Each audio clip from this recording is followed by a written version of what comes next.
Your Arizona Wildcats win another one, but what's real and what's fake against a Division II school? I got my guy Saul Bookman in the building. We're going to talk about it. Don't go anywhere. Drink some water.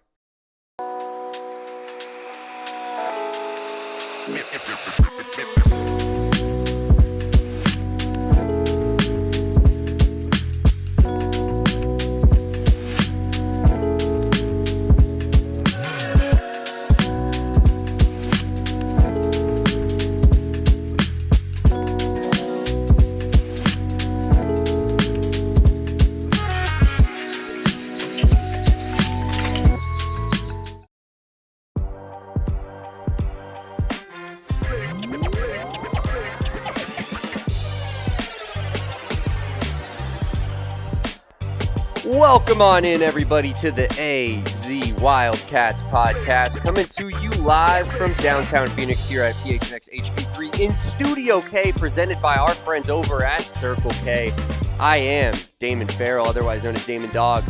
He is the man Saul Bookman, and we are without our good friend Kevin Thomas tonight on a Monday, because if you folks remember on a Friday when I wasn't feeling so hot, I think I might have got Kevin sick. And so Kevin's not feeling so hot today. And I said, you know what? Clear out, ISO out. I got my guy Saul for the game, and I know Saul was going to be locked in on some Arizona basketball, especially with McHale Madness on the horizon, Saul Bookman. So how are we doing? How are we living on a Monday? And how did we take in that beautiful, beautiful basketball action?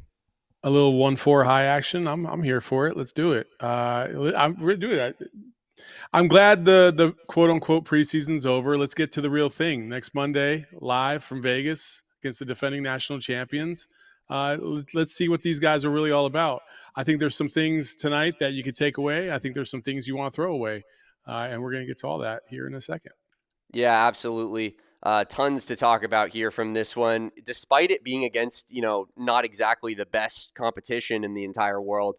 But I feel like there was still, things that need to be talked about, narratives that need to be discussed. And starting off, Saul, I think that I think we should get the negative almost out of the way.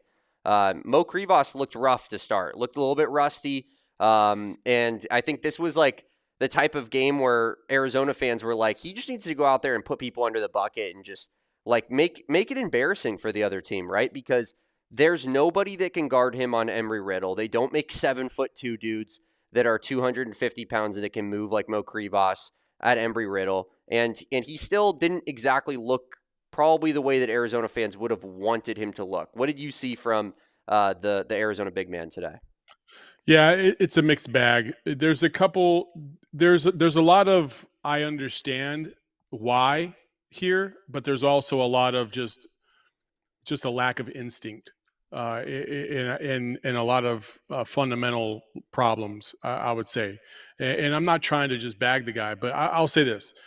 For bigger guys, it is tougher to play against smaller players, like especially so small. We're talking 7'2" down to 6'4", 6'3", 6'6", 6'7", right? Like that's a significant drop off, right? So it could be a little problematic, but it's only problematic when you're talking about having the ball and trying to put it on the floor, which is not where we're going to go here. Where we're going to go here is the fundamental issue of Mo Krivas getting the ball around the basket and not seemingly knowing what to do with it or feeling the defense around him at all whatsoever. There was a couple, post entry passes over the top of the defense, and he still hesitates because he's unsure of where the backside defender is coming from or what he's doing. Like, dude, you're 7'2" against a mini-me team. Like, what are we doing here? Like, you have to be aggressive. If you're not going to do it tonight, it's probably never going to happen. And that's where I want to go with Krivas, is that I am a little frustrated because he had a whole year off, basically, due to injury, but he was able to, look at the Big 12. See every single game in the Big 12 and understand how physical it can be, how dominant he would have to be coming into the season. And in the early going, he has still had some of these offensive issues where it just doesn't look as fluid as you'd like it to look. It doesn't seem like he takes up space down low. And when you saw Tobe Awaka come into the game and him come out, you saw the spacing open up a little bit more. And guys were a little bit more, had a little bit more freedom to get to the basket. When Krivas is in there, that doesn't really happen as much.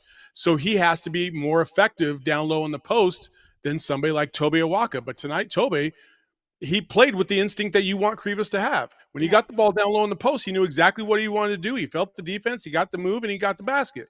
Like, Mo, bro, you're in slow mo. Like, we can't. I'm gonna start calling him slow mo if that's the way he's gonna if that's the way he's gonna play, and it's got to get better because next week against Florida, those dudes are gonna eat his lunch if he's not ready to play.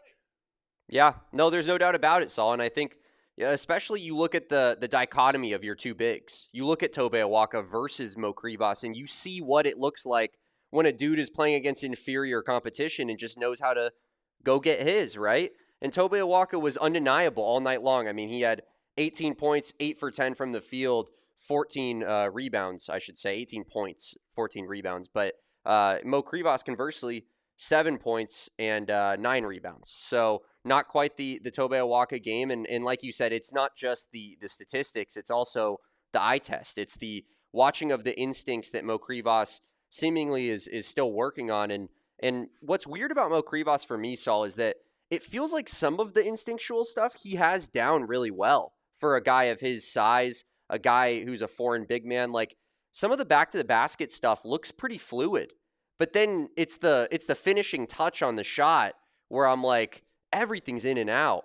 And you're right. He isn't like entirely aggressive. Do you disagree with that evaluation? I mean, I feel like some of the stuff looks like it like you can see why Tommy is enamored with him, but he just doesn't fully put it together really ever. Yeah, I would push back a little bit on it, just on the back to the basket stuff. I feel like when he loses sight of the defense behind him, he's not able, in my opinion, he's not able to see the other players on the floor and get a feel for what's going on behind him based on the action in front of him. I don't see that yet.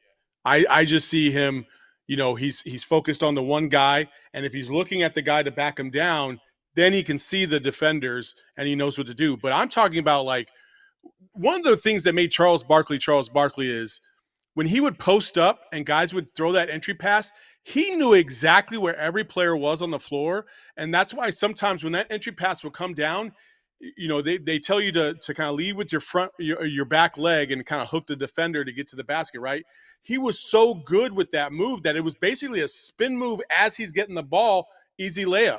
Mo Krivas does not have that feel for the game at all. And I'm not trying to compare him to an all-time Hall of Famer, but what I am going to say is that you should know where the defense is behind you at all times. Like, you should have that feel, not just the defender who's guarding you, but also the weak side help. And when you don't have that innate feel, it is going to slow you down, which happens every single game. It's going to make you pause in terms of what kind of action you should be taking once you touch the ball. And it's going to make you hesitant, which we see at the rim every single time. And that's got to work out so much because there's a lot riding on Mo Krivas. There just is, because we saw what this team's ceiling was last year without him. And I know they've added some pieces in Braden Burries and Koa Pete, and we'll talk about the rest of them as we go along. But Mo Krivas is the separator. If he plays and gets you 15 and 10 every single night, you're going to be a national championship contending team. But if he's giving you 10 and 10 or 10 and 5, and he's a little, he's not as sharp as he needs to be on offense, and he becomes a defensive liability on the perimeter to some extent, and if those guys are able to expose him, then it kind of neutralizes his effect on the court, and then you lose. Then you lose that battle. So he's got to play higher than what he's shown here in the early going on the offensive side. No doubt about it. And before we go any further, I did just want to say that shout out our presenting sponsor today of Branded Bills, premium headwear and apparel over there at Branded Bills. We, of course, presented by Branded Bills. Head on over to brandedbills.com. Use promo code BBPHNX. Get 15% off your first order. Saul and I both repping Branded Bills tonight on the post-game show. I, of course, have a good example of their custom headwear that you can get for one of your companies. Of course, we have PHNX ones on our website. And then Saul showing off that campus collection, the best U of A hats in the game. But getting back to kind of this Mo Krivas discussion, I feel like Saul, like in a way, it's been so overly discussed, the Pete pressure, right? Having to take on some of that scoring load as a freshman. The Braden Burry's pressure of having to do the same thing, maybe fill in that Caleb Love role to an extent, right? And like there's been a lot of like pushback from a national media perspective of how good can Arizona be? What's their ceiling? Because they're so run by freshmen. But to your point, I think that you could make the argument that Mo Krivas actually has the most pressure of any player on Arizona because Henry Vasar was damn good last season for Arizona. Really, really good. And he just went to one of the premier basketball programs in the country. And seemingly, I mean, we don't know what really truly happened behind closed doors, but it seems like Tommy Lloyd was content with Mo Krivas over Henry Vasar. It seems like that's his guy, and he felt like comfortable riding with that dude. And so I think the pressure for Mo is inherent. Like that's because people are going to compare him rightly or wrongly to what Vasar did all season long because that guy's going to be in Chapel Hill playing high level basketball. Do you think that Mo Krivas has extra added pressure because of that Henry Vasar aspect? I 1,000% agree with you on that one for sure. Yeah, I think Mo feels that. I can't help but feel watching him that he feels the pressure that is mounted on him because he knows like he can be the separator. He really can. We've seen in the college game, which is way different than the NBA game. You can have a big that can survive and give you big minutes. We've seen it before. Hell, UConn thrived on it. And then you have Josh Edey, or Zach Edey from Purdue. Like we've seen bigs that are not the most mobile, but they're so effective down low, and defensively they're able to be a difference maker that they prove their worth. Mo Krivas has got that opportunity in front of him, and it's staring him in the face. Like it's not going to get any better than this right now. Like if he wants to be the dude, if he wants to be the guy that's going to lead this team back to the Final Four, like this is his moment. Otherwise, he's going to hand that baton over to Tobe Awaka and Koa Pete and company and watch everybody, try to take this team to the Final Four from the bench because it's not going to take long. I'll say he'll get 10 to 15 games with Tommy because Tommy's going to give him, the utmost chances. But if they falter early and Krivas isn't playing up to par, they're going to get somebody else in there because they got flexibility in these lineups, and you saw that tonight to a certain degree. And like I said, it's just I agree with you. Yeah, the pressure is there 1,000,000%. And not to mention he has Tobe Awaka right behind him, right? Who is a guy who's proven that he is a winner and that he does help you win basketball games at the highest level. You look at the Oregon game in the second round, like he basically carried Arizona on his back with a little bit of Jaden Bradley on the side in that one. And so I think, anytime that it's looking like Mo Krivas is hurting the team, you can put that guy out there and pull him real quick. Like the leash is going to be shorter for a Krivas. It looks to me early on that the offense flows a little bit easier with Tobe Awaka in the lineup as opposed to Krivas. Even if you just go to Koa Pete, right? We're talking about pressure on Koa Pete, pressure on the freshman, 4-time state champion, gets to Arizona. There's a lot of pressure to take the Wildcats back to the Final Four. He's Arizona's guy, all this other stuff, right? But even in that situation, when he comes into the game, the high-low with him and Tobe Awaka was almost flawless. It was easy. It looked like it was really clear what each other wanted to do, and there was a trust there. That's the other thing.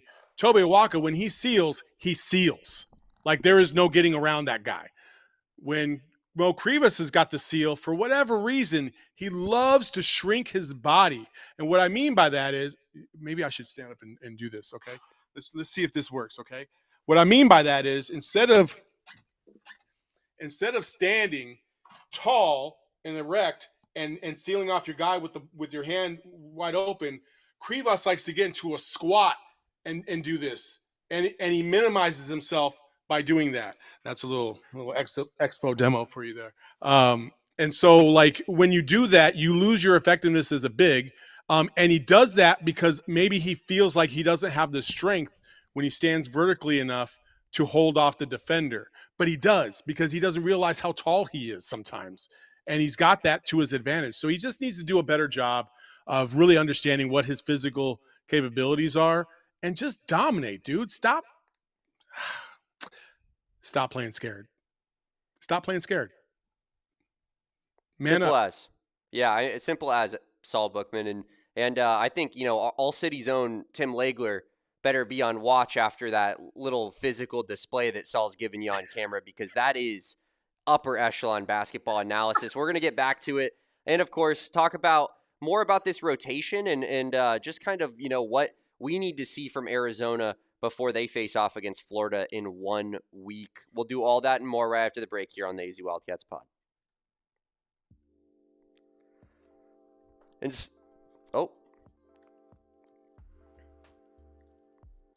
Little unprepared for that one. What's up, guys? How's everybody doing? We were not prepared for the ad reads. I will say that, unfortunately. But I do have to tell you guys about our friends over at Pure Edibles. Guys, Pure Edibles are always hooking us up over here at PHNX Sports. The great thing about Pure Edibles, and here's what they have here. I'll show it here on this lower third. And if for our audio listeners, they have a Tower Station IPA collaboration that's going on here with one of the great IPAs in the state of Arizona, a beer that is local to the state and that everybody knows here if you live in Arizona. And they made a pen cartridge combination. There's nothing like it in the world. You got to check it out for yourself if you are an IPA man. They have that flavor profile connected to the pen. It's unbelievable. And of course, Pure Edibles, they're always doing new innovative stuff over there at their dispensary that was founded in Flagstaff, Arizona, but now operates out of Phoenix, Arizona. They have products at over 130 locations, dispensary locations in Arizona. There's 170 plus dispensaries in Arizona, and there are Pure Edibles products at 130 of them. If you are at one of the mere 40 that does not have Pure Edibles products, please go find yourself a dispensary that does have Pure Edibles, because they're offering the absolute top of the line premium cannabis products for not a premium price. You're talking about Pure Edibles gummies that are designed to be ripped or bitten in half and have designed effects written on the tins that are great, whether you want to try to get some sleep or some uplifting effects. Head on over to Pure Edibles. Go find yourself some Pure Edibles products from one of the over 130 dispensaries across Arizona. Shout out Pure Edibles for sponsoring this podcast, and also shout out our friends over at Rally House. Kevin always talks about how his dog Jack has a Rally House St. Louis Blues collar that he got when he went to the Rally House location in St. Louis. And of course, if he does go to that St. Louis Rally House, he's not going to find a bunch of Chicago Cubs stuff in the store. He's not going to find a bunch of Chicago Bears stuff in the store. This is a St. Louis sports store in St. Louis. In Arizona, it's the same thing. There's no LA Dodgers. There's no stupid Ohtani hats at the Rally House in Arizona. There's 3 Valley locations, one in the East Valley, West Valley, and Central Valley. Something for everybody. And check out the best sports apparel in the game. Outrageous selection of local Arizona team gear. You can scan that QR code. You can head on their website right now at rallyhouse.com and find your local Rally House location. Shop their entire product assortment online for the absolute best fan gear in the business, whether it's a dog collar like Kevin, whether it's just some signs for the man cave, you want a new jersey, you want a new hat, Rally House has it all. Go check out their selection on their website, rallyhouse.com, or one of their many locations, 3 here in Arizona. All right. Saul Bookman, we do have a lot to talk about still in regards to this game, and one of those things I wanted to talk about was the small forward position. We've talked a lot about the center position, and I believe that kind of, you look at the team, right? Jaden Bradley and Sharpie has been for a while. Braden Burry's co-peat. You can write him in pen, maybe not as deeply etched in as the Jaden Bradley Sharpie was, but those guys are going to start, obviously. They didn't come to Arizona to play bench. And then you have competition at the 3 spot and competition at the 5 spot. What are you seeing from that small forward position? And, is there any trends you're noticing in terms of maybe like the direction Arizona should go in for playing time? Well, I think Delhi's going to get the nod just because he's a veteran and he's been in the program, and I think they're going to opt to bring Kharchenkov and Aristote off the bench. But Listen, man. I will say, I thought Aristode looked the best he has in these 3 games tonight. I thought Yeah. he had a really good showing tonight. You could see why they're high on him, and he makes me feel good about the promise of the second half of the season and what that could mean for him specifically. But Kharchenkov is the one that's right there on the heels of both Delhi and Aristode, if not in front of Aristode already. And he's chomping at the heels of Delhi because that dude is ready right now. Like he plays hard on both ends of the court. He's got good instincts. He's physical. He's physical to the point of attack. I really, really feel like Kharchenkov is going to have a really good year, and he's already, you know, one of the 6, 7 best players on the team right now as we speak. And if I had to rank him, I listen, man. He'd be ahead of a couple people that you might be surprised he'd be ahead of, just because I feel like he's a little bit more stable. He knows what he wants to do on the court. He's very confident in what he wants to do on the court, and that means a lot. And when you have that ability to kind of be who you are on the court, you're not thinking as much. You're just reacting, and your instincts kind of take over. Kind of the opposite of what we were just talking about with Mo Krivas. And so you could tell that international pro game has really helped his game a lot, and it's made him ready for. I think next week on Monday, you wouldn't even know he was a freshman because he's going to play, the way he's always played. It's not going to be the moment's not going to be too big for him. He's played in big time games in Europe in a championship last year with his EuroLeague team. Like, so he's going to be ready for next Monday for sure. Yeah, Kharchenkov has looked. I think he's been a revelation, and not that I don't think that anyone expected that he could be this good, but just in the way that he is been so ready from day one, right? And that's kind of the dual sided coin. I feel like of the international prospect is like some of these guys have played at that super high level, and they come in just kind of polished and ready to go, right? And some of them, conversely, do not have that polish whatsoever, and really need help with kind of rounding that out. But he seems to be on the former side of things. And Ivan Kharchenkov is, I mean, 17 points tonight, Saul. I know a lot of that came in the second half when he was getting extended run, and a lot of the starters, if you will, were not necessarily playing as much, but he just was dominating out there. 6 of 7, 4 of 5 from the free throw line, continues to shoot well from the free throw line and force free throws. Like, I think that this guy is a real player, and you're right. He's going to play against Florida in night one. And, I don't know if everyone expected that. I'm sure some people did, but this guy is going to be a big time rotation player for Arizona this season. And I think Delhi has the 3 spot because Tommy likes experience. Tommy values guys who have been in the program and that are leaders. But yeah, we might be seeing like almost a true kind of split from 3 guys at that position in a way where, like, I think you could be looking at them kind of all having similar playing time at the end of the year, but riding the hot hand on a night by night basis.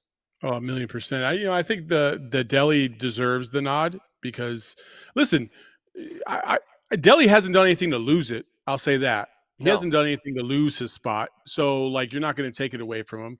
I also think that obviously you could tell that Delhi got yoked up in the offseason, got put a little bit of muscle on.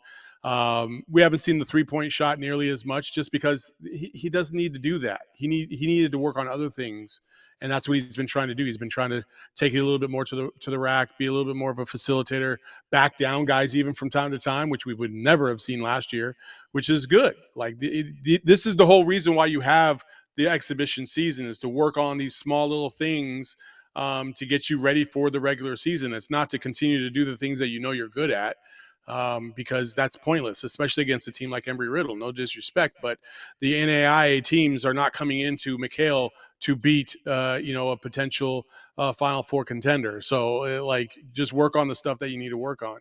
So I think Delhi coming as the starting part of the starting 5, and then Aristode and Kharchenkov coming off the bench, in addition to potentially Awaka, and even maybe Evan Nelson as a backup point guard. I like the way they're positioned. They got a lot of positional flexibility. They really do. Probably more than I can ever recall a U of A team having in the past. Yeah, certainly. And I think in a way, like as much as we've, talked about the negatives of a Krivas, that's kind of the flip side of like Krivas can allow you to play a completely different style of basketball if it's working. Arizona needs to find the way in which it works. But if you want to talk about flexibility, like if two centers that play a completely different style of basketball, Tobe Awaka and Mo Krivas, right? And if you're having that thrown at you, two fresh bodies that are getting rested, that are both playing about 20 minutes a game, there's a world in which that works, but Arizona needs to find that system that helps Mo Krivas be successful. We haven't seen some wrinkles yet. Tonight was probably the biggest wrinkle we've seen with the mix up of the starting lineups and stuff like that, and the different lineups that Tommy was kind of throwing out there. But there's a couple things we haven't seen quite yet. There's some action off the ball at the rim that I think they're just waiting for, especially with Koa Pete. I know that that's coming, and we've seen it in glimpses of it, but we haven't seen it for a long stretch of time. And that's Awaka with Krivas at the same time, like to see what that's going to look like. We've seen glimpses of it, but I want to see that. And then you're talking about somebody like Koa Pete potentially moving over to a 3 in that scenario if he's on the court, which is kind of insane to think about. But we saw it tonight. He can bring the ball up the court just fine. Yeah. That's not the problem. He can be a facilitator. He does not need to be down low in the post. He's got a nice little mid range. He can play off the ball as long as he's not forced to shoot threes. He's going to be fine, which is a whole nother thing. So I think between those three guys, you will find a lot of opportunity next week against Florida to really see what you're all about from the high-low situation with your two bigs, whether it be Koa and Krivas or Koa and Awaka or the other two with each other. Yeah, let's talk a little bit more about that Florida game, Saul. There were some things that I believe you wanted to talk about in terms of what Arizona needs to fix or at least improve upon before that Florida game. What do you got for us? Yeah, so the couple things that I keep thinking about are okay. Let's start with Koa Pete. All right, what are our expectations of Koa Pete? How's he going to perform in a hostile? It's not a hostile environment for Arizona because it's going to be Vegas and there's going to be a lot of Arizona fans up there, but it is an intense environment nonetheless. So, what kind of action is Tommy going to put Koa into to make him feel comfortable right off the bat? I think that's important because if Koa gets going, I think that changes the game completely because we haven't seen that yet. Koa has not really gotten on track scoring wise, and Koa is just a really good all around player right now. He's not elite at anything offensively yet. He's got elite athleticism. That's the one thing you know for sure he has. But offensively, we haven't seen him dominate like we saw him in high school or in the AAU scene yet. So when's that coming? Is it coming? And how's it going to come? Is it going to be a bunch of middies? Is it going to be at the rim? Is it going to be a combination of everything? I think it's going to be, he's going to play kind of like that hybrid kind of Grant Hill kind of type role where he might score 10 points a game, but he might get you 7 assists. He might get you 7 rebounds. That's going to be a Koa Pete game, in my opinion. He's going to play good defense as long as he doesn't drop his hands every time contact comes because he has a bad tendency to do that. You got to get those hands up, Koa. Get the hands up. So that way he's not drawing fouls because we've seen he will have a tendency to catch fouls in a flurry. So that's number one. Number two, Jaden Bradley's just got to be Jaden Bradley. He's just got to be stable, and he's got to carry the torch for this team and carry them through. But that also includes making sure that Braden Burries feels comfortable out there as well. And that's another thing. Braden Burries has got a lot on his shoulders as well, replacing Caleb Love. And he's fully capable of doing it. But you saw tonight some of the things that are a little problematic with Braden Burries because he can sit there and kind of get a little lost with the ball from time to time. His intention is good. And I think when you play against elite level competition like Florida, it's really funny how basketball works sometimes. When you play against, there's been plenty of times like, just to put myself in the situation, we played against like these scrub YMCA teams sometimes in the summers, and you just go out there and you're kind of dicking around and it just doesn't work out for you, right? Like it's okay. But when you play against elite competition, it's like, that it's elite competition. physically, it matches up with what you're used to. So you play a little bit better against those kind of players than you would say somebody that's an inferior opponent. So Yeah. I think that Braden Burries being comfortable out there and really showing what Braden Burries is all about is the other key. And then the last thing is really Krivas. We've talked about it already several times. Krivas has got to play strong. You cannot come into this game weak. You don't have a lot of room for error because, okay, cool, you got Florida. Then you have two kind of gimme games if you want with Utah Tech and NAU. And then you come right back around with UCLA and UConn in back-to-back games, both on the road. So you don't have time to try to figure it out. Now's when you figure it out.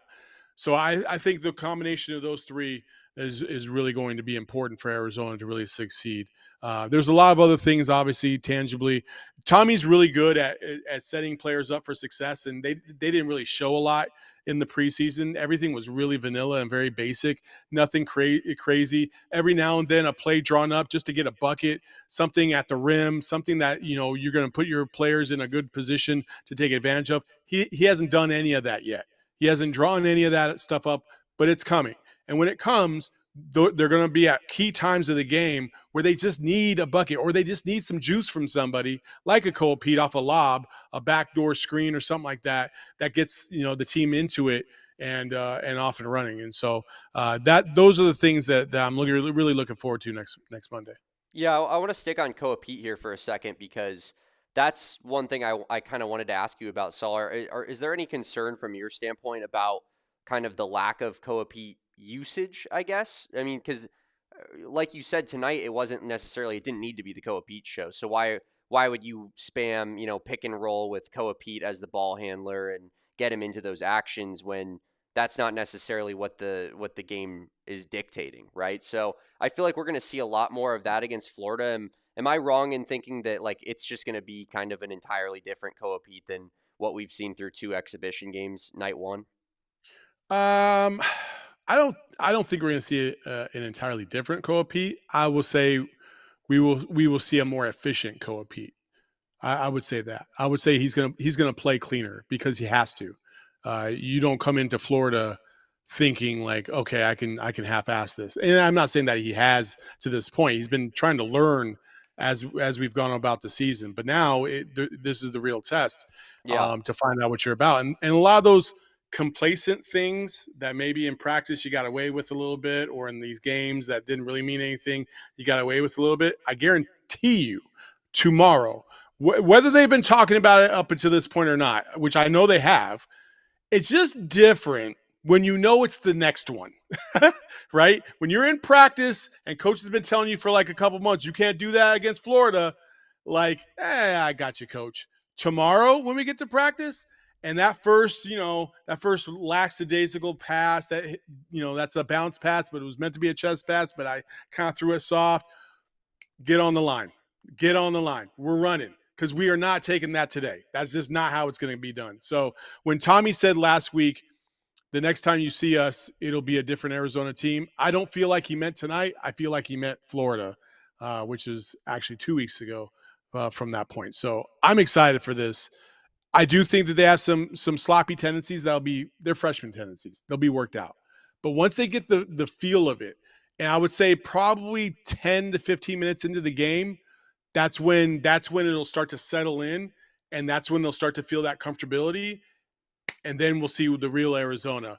Whether they win the game or not is almost irrelevant to me. I just want to see them play really, really clean, good basketball for the last 20 minutes of the game. And if they win, even better. Yeah, I mean, it's not going to be the end of the world if Arizona loses night one against the defending national champions. Although for some in this fan base, I'm sure that the sky will be falling and Tommy's going to be on the hot seat. But Saul, you'll be at the game, correct? Yes, I'll be Yeah, out there. Saul will be out there in Vegas. And of course, if you want to hear more of Saul's great analysis, I believe Mikhail Madness is starting up this Thursday. Is it 7 p.m., right? Correct? 7 p.m. Saul Bookman, Corey Williams, and the great Kevin Thomas will be once a week providing you with the upper echelon, top tier, best in the business Arizona basketball analysis that you won't find anywhere else. So, As Saul, like he's As been we doing said, all night long on this post game, will be doing it weekly on his own podcast. last year, we have our dream board. And last year, we were spot on with our dream board in terms of like what they need versus what they got. And we will have the revised dream board this year. So hopefully, at the end of the year, we'll have checked off all those boxes. But you'll have to see what that dream board looks like on Thursday. I hope it includes cutting some nets down, I hope so, man. potentially, I hope. because that would. It's been far too long from that standpoint. But Saul, we do have some more ads to get into here on the AZ Wildcats pod. On the other side of this break, I have to ask you about a particular bench player on Arizona, and just kind of how inspirational it is. We'll get into that right after this. But first, let's talk about Branded Bills. Of course, I already told you they are a presenting sponsor of this podcast. Branded Bills has the ultimate premium custom headwear and apparel in the game. I got this PHNX Phoenix hat on right now, the rope hat, beautiful golf hat. And of course, you see me repping Branded Bills damn near every day on this program, and for good reason. It's because they are the most comfortable hats I own. Full stop. That is not an exaggeration. It's like having a cloud on your head. And they have over 40 partnerships with universities, including the University of Arizona, which is all we care about over here. So that keeps me stocked up on the hat game. I just get whatever brand new Branded Bills Arizona hat that they have in the works, and I put it on my noggin. It's that simple. Arizona Bookstore has a very, very special limited edition Branded Bills selection that you guys can go check out for yourself if you're in Tucson.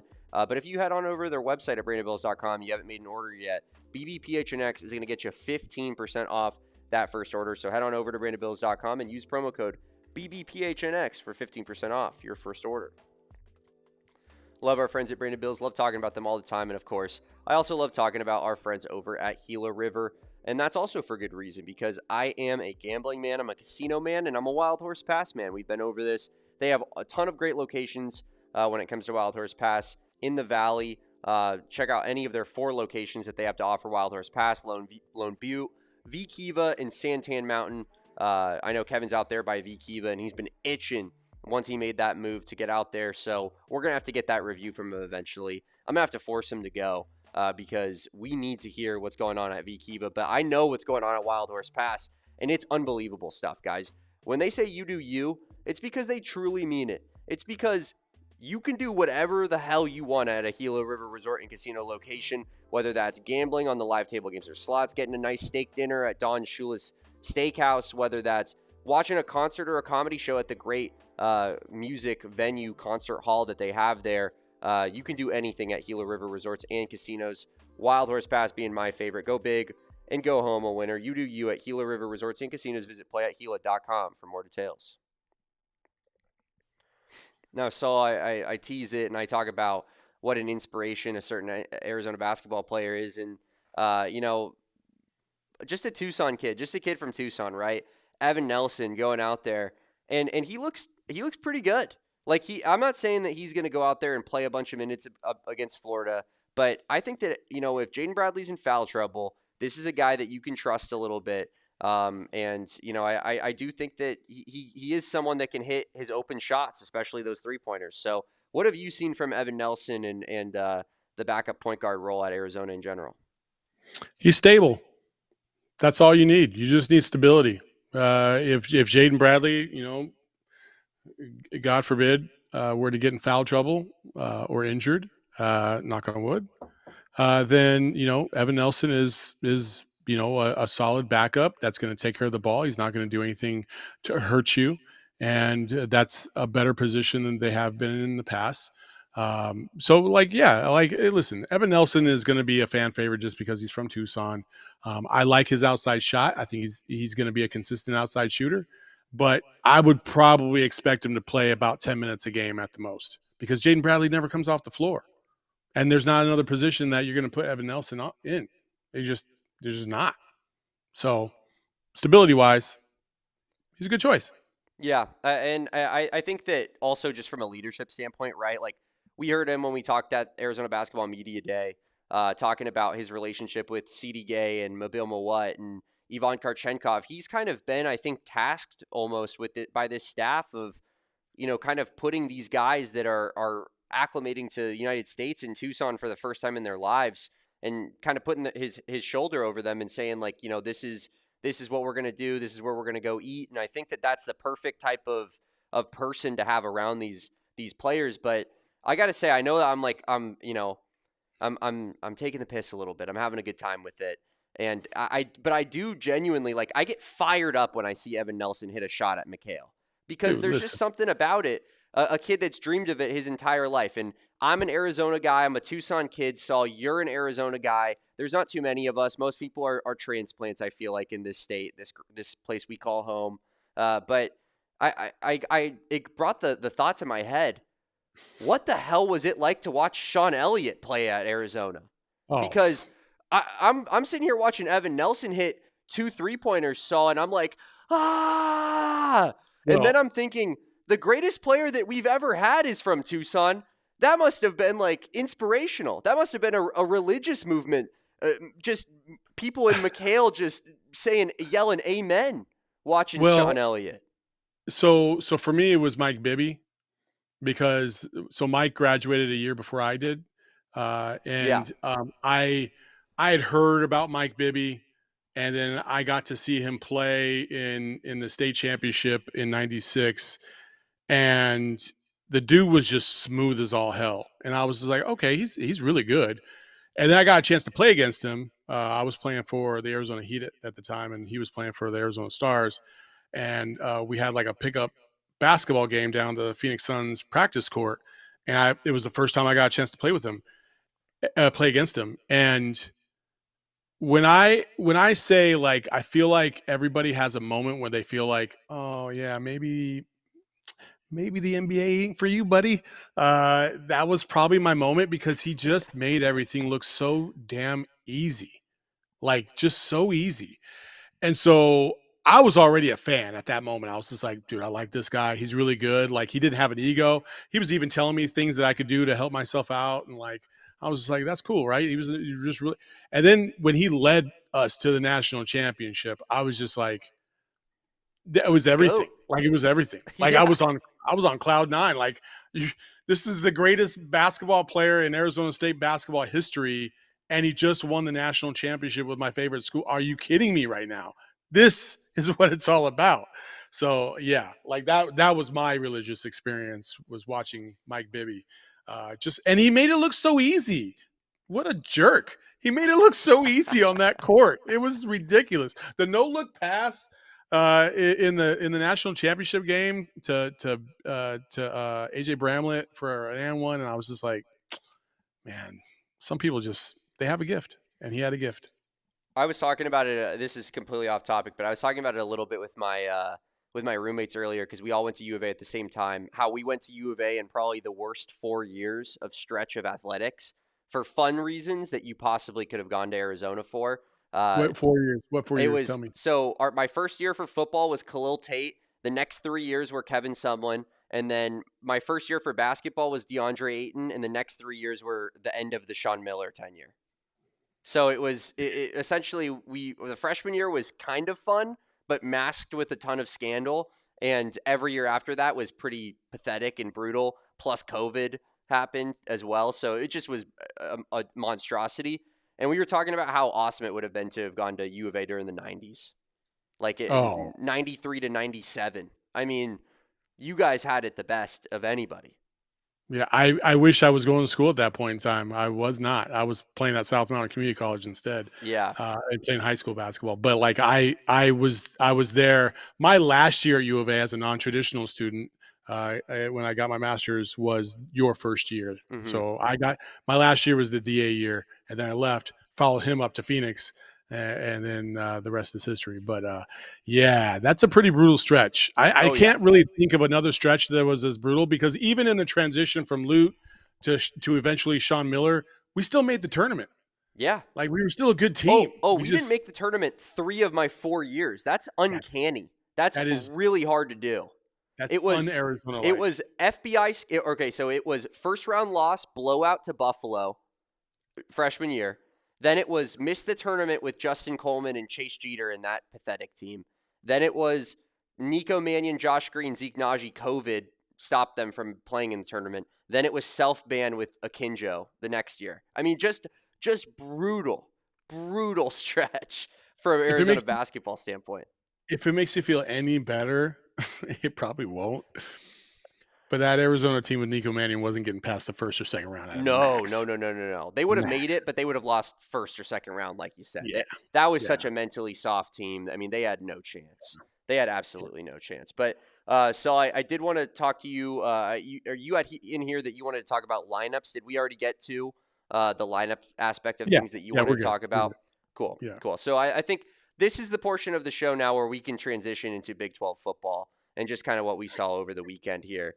Arizona, we got to kind of kick our feet up, Saul, hang out, have a good time, relax, watch some ball. Of course, BYU and whatever deal that they made with the Devil is continues to work because Iowa State was dominating and then just somehow stopped playing football like every team does against BYU in the fourth quarter. And that, so BYU remains undefeated. Texas Tech handles business, and they'll get Baron Morton back presumably next week. And then, Saul, you hate to see it. You absolutely hate to see it. The Sun Devils pick up their third loss of the season, and now ASU and U of A are Spider-Man meme pointing at each other with 3 losses in their supposed back-to-back Big 12 title season. How is taking that in over the weekend?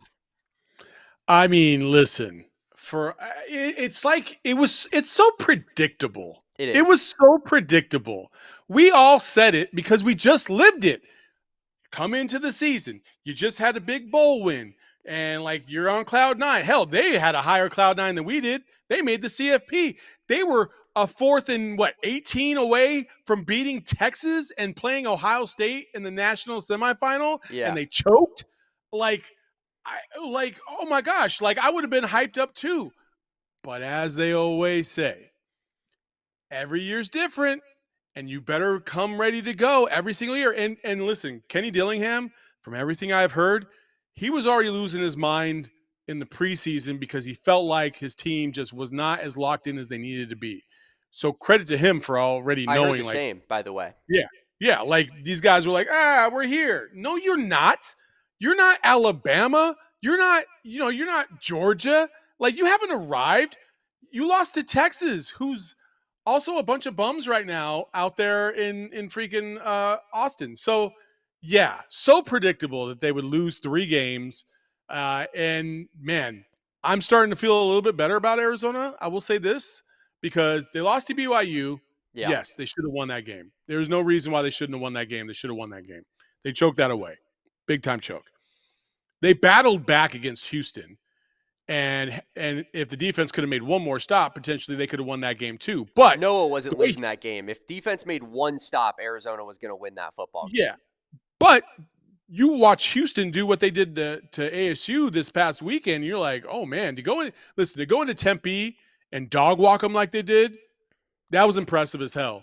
And it made me feel better about where U of A is at, and that the sky is not necessarily falling as hard as it was maybe a week ago. So, but you can't, you and I were texting over the weekend. You can live with those 2 losses, knowing that you were right there with the best of the conference, and you faltered late. Colorado's not the best of the conference. So there is no excuse this week. You lose to Colorado, you might as well just turn off the lights. The party's over. Yeah, I agree with you. I think that this weekend did serve to make Arizona fans feel a lot better about their results of their season thus far. And just in terms of Houston, it seems like a pretty damn good football team. I think Willie Fritz is just an insanely good coach. Like, that guy wins everywhere he goes. It's just consistent at this point, and they've figured something out with the Connor Weigman QB power. Saul, he was the number 1 pocket passing quarterback in the country his high school year, and now his main attribute is catch ball and run directly into the pile and hope that he is still on his feet about 5 yards later, running off into distance. It's wild to think about how that much that guy has kind of changed his game. He deserves a lot of credit for that. And Arizona, I think, Noah Fafita, like, you look at Sam Levitt and the way he struggled, especially in that first half against Houston. By the way, quarterback comparison, Saul, that I've been told was disrespectful. Sam Levitt versus Noah Fafita.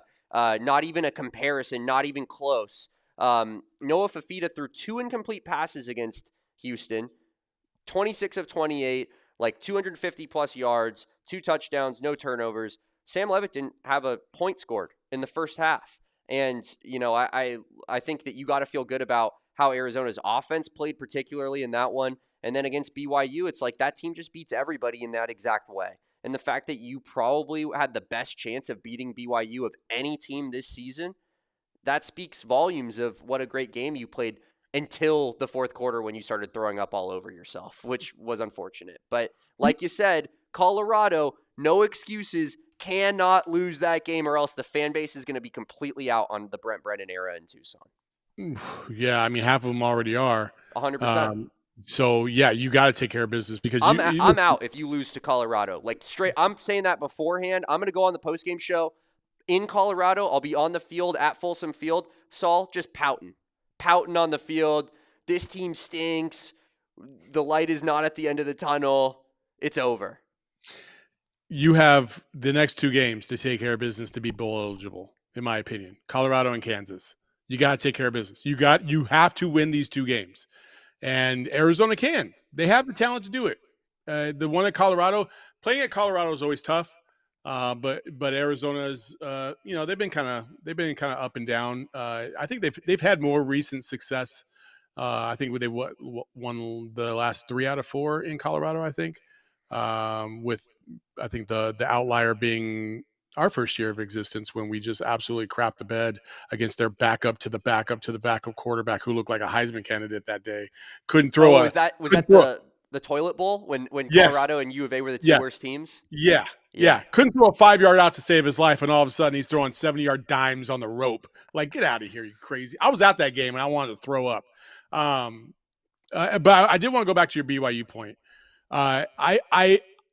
BYU is a good program. We would love to have a program like BYU's right now. Oh, no doubt. Because they've been consistent back-to-back seasons of 8-0, starting the season 8-0. Like, kudos to them. They are a good program. I'm not trying to take anything away. But what I will say to piss off all the BYU fans right now is this is absolutely a team that will get to the college football playoff and get the absolute brakes beat off of them, because all you got to do is just stop their damn quarterback from running all over the place. That's it. And when you have SEC talent or Big Ten talent, you're going to be able to do that. So enjoy it while it lasts, BYU. Hopefully you don't get dog walked in the Big 12 championship because Texas Tech gets their quarterback back. But yeah, that's my. Actually, I don't want to be disrespectful to Cincinnati either. Cincinnati's been balling. I'll give them credit for that.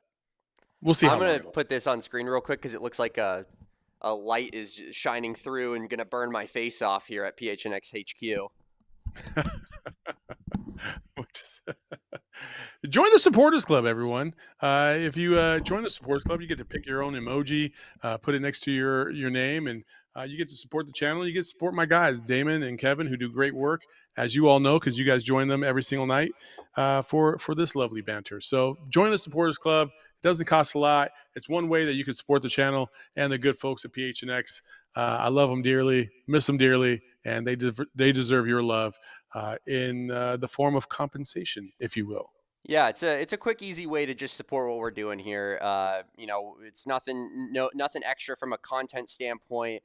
If you just have $5, you want to spare what it costs a cup of coffee, help out what we're doing. You get some cool emojis. You get to be a part of, the chat in special ways. And it just makes it more fun to be here in the channel. So appreciate everybody. Plus you get a super chat out of it too. So it's the same basically as getting a super chat, but getting back to yes, Max, my eyes, my eyes. We have we have cleaning people that come in around this time, and they turned on all the office lights, so it just looked insane in here. But getting back to just kind of the BYU side of things, Saul, I don't think we're gonna have to wait until the college football playoff. I think we have to wait 2 Saturdays until they play Texas Tech in Lubbock, and then we'll see what that looks like. Because I think Texas Tech's gonna get back healthy. They're gonna be gearing up for that game, and that's the Super Bowl for Texas Tech. Because if they lose, that's pretty much their season completely over. I expect them to win that game by a pretty handily margin, in my opinion. Yeah, but I don't know, man. Like their backup, their starting quarterback and their backup quarterback are now injured, right? Is Morton coming back? Yes, he will be back. I believe this Saturday, supposedly. Okay, all right. If Morton comes back, then all good. But I know Hammond's out for the season Yeah, because he tore his ACL. So like, yeah, I agree. Down Lubbock, that's gonna be. But like, I keep doubting BYU. me And too. you're I'm right. gonna do it When all I was season watching long. Iowa State, I was like, hell yeah, dog walk these fools, man. Like, just take it Yep. all out of them right now. And then it was like the magic of Joseph Smith came out of nowhere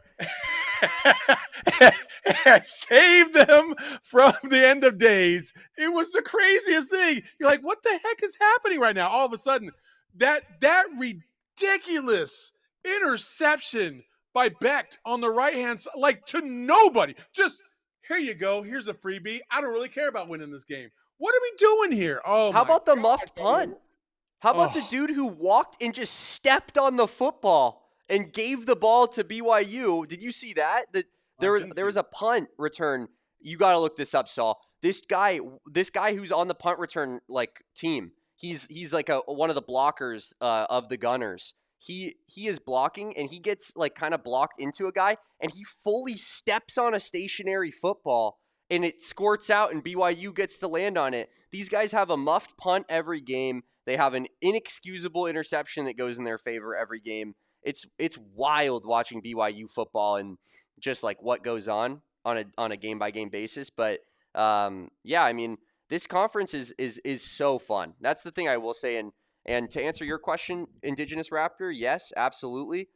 We are out on Brent Brennan. I am out on Brent Brennan if he loses to Colorado. I don't see how you get back from that. I think especially after the way and the loudness in which Colorado just lost the last game. Like, if you lose that one, Arizona fans are going to be embarrassed of this football program. And that's the thing. I don't know how you get the fan support back on your side if you're Brent Brennan after that one. But I don't know where you go from there. Oh, That's I the don't know where problem. you go at all. Like that's the problem. That's why, like, I hesitate to be out on Brennan because he might be the only option. Like, they're Maybe. not going to spend a lot of money. Listen, Desiree Reed Francois did a great job of getting the debt fixed, and we're like now we're in the black. Like, great. She's not going to just throw that away to salvage the football program when she believes that Brett Brennan can be the one that at least holds them afloat. And that's all she's expecting, is that she just wants them to be be afloat. He's got a 3-year deal, so next year would be his last year anyway. It would be hard for me to believe that they would just bail out on Brennan at that point. So Yeah, I mean, I, the money thing is a big constraint, and that's why it's better if we just win on Saturday. And yeah, Arizona does it, just handles business and beats a bad football team in the process. it's also why it's so ridiculously ridiculous. That's the thing. To clamor for somebody like a James Franklin or clamor for somebody like, a Brian Kelly. You don't got that kind of money. Like, dude, James Franklin's got a $50 million buyout. You think Arizona is going to give a coach a $50 million buyout? Come on. Apparently, Get with out of James here. Franklin, I heard that like Penn State pays the difference in his contract. So whatever Arizona would pay him, Penn State would have to pay the difference of. So essentially, maybe that would be something that he could like pitch to a school, but I doubt it would be Arizona would be the school that he would pitch that Dude, to. mark my words, he's going to Florida. He's Yeah, going to Florida. something like Like that. That makes sense. I've heard through the grapevine that obviously that what's his name? Dang it, Matt Rule obviously wants the Penn State job. He's a Penn State guy. He loves that. That's his dream job. Like, but who knows if that's going to end up happening? Because I know they're going to look for the biggest fish to get. James Franklin, basically, when Billy Napier gets fired, James Franklin's probably just going to waltz right into that position, take that job. Brian Kelly, I don't know where he's going to end up. He might go to TV first, take a year off before he revamps and comes back. Because you talk about somebody that fell short of expectations. Oh yeah. Like, man, like he had a Heisman Trophy winner in Jaden Daniels on his roster. He had some of the best wideouts in the country on his roster. He couldn't even get to the CFP. That's crazy. Yeah. So I understand why they walked away from him, because in the SEC they don't mess around. You lose 3 games, you're gone. You're gone. Yeah. So, I mean, Saul, that's funny. I mean, you're hearing Matt Rule, Penn State, James Franklin to Florida. I can't keep getting off the phone with people. My sources telling me Kenny wants the LSU job bad. I'm hearing Kenny's wife's looking at schools in Baton Rouge. I'm hearing that the school systems there are fantastic. The private schools there are fantastic. That they're looking at houses in the area. I mean, Kenny Dillingham wants out in Tempe. That's what my sources are saying. Listen, man, it's funny to man. See, you're gonna make me say I've been so good about staying off of Twitter and saying anything to ASU fans and all this other stuff, but I do see our Discord and the delusion that these people have about, oh, Kenny would never leave ASU because we would pony up the money because our boosters will. Get the hell out of here. There's no way you would be able to compete with an LSU. Trust us, we know. We had a national championship contending baseball coach that got yanked by LSU. Yeah. You know why? Because they have all the money, they have all the resources, and now he has a national championship. So, listen, there's some things you can compete with, but you have to understand 2, right? who you are. He has 2. Does he have 2? I think, yeah. Damn. I mean, but you got to know who you are. And ASU, you're not LSU. You never will be. You never have been. And so if LSU really did want to come calling for Kenny Dillingham, it can be pretty hard to turn down $50 million. Yeah. Or 100. Yeah. I mean, I obviously I'm joking, and this is a callback, Saul, because I had a tweet during the Big 12 championship game when ASU was pulling away against Iowa State. I said, whoa, I'm hearing some big rumors that Ohio State's AD just took a phone call with Kenny Dillingham at halftime. And I had ASU fans being like, you don't have any sources, you loser. And so I think I'm just going to keep doing Kenny is going to leave reports for like until the rest of time and just kind of keep dealing with the interactions that come with that. But let's speak it into existence. Let's get it going. Let's have some fun. FCS powerhouse North Dakota just lost, and their head coach is bouncing to Division I, but that's a premier program. And I hear sources tell me that Kenny Dillingham likes the cold and wants to go back to North Dakota. Yeah, so, Kenny Dillingham wants a big change from what the weather he experiences in Arizona. Wants to get to the cold. North Dakota has an opening. But yeah, Max saying, whoa, Kenny Dillingham spotted at the LSU Raising Cane's. Big if true. That's big if true. We'll be talking about, obviously, the fallout of the Big 12 football weekend tomorrow. Kevin Thomas, hopefully, will be back feeling better. We'll be doing our power rankings. I'm going to try to see, Saul, if I can find a way to drop BYU in my power rankings this week because their fans were so mad at me for having them 3rd last week. So how can BYU be 4th? Tune in tomorrow on a Tuesday at 2 p.m. and find out how I can continue to troll BYU and ASU fans, because pretty much that's my existence, and that's what I do. That's all we have right now. Yeah, absolutely. You can follow me and get some of that at Damon Dog, of course, DAWG. You can follow my guy Saul Bookman at Saul_Bookman on all social media for his great basketball analysis and, of course, a little bit of, Kenny Dillingham reporting in between. And, of course, you can follow us at PHNX_Wildcats on all socials, except for TikTok. We're at AZ Wildcats Pod. Make sure this Thursday, tune in. Mikhail Madness, Corey, myself, we're back in the fold. We're going to have some great breakdowns for you. It'll be fun. Yeah, absolutely. Tune into that 7 p.m. Mikhail Madness. Be there for the best basketball analysis you will find regarding Arizona basketball in the game. And, of course, like I said, we'll be back live at 2 p.m. tomorrow on a Tuesday. So appreciate everybody for being here. Like this video, subscribe to the channel, rate and review on your favorite podcasting platform, and appreciate everybody for spending their time with us tonight. Until next time, peace out, bear down, and go Cats. We all silly like the mayor.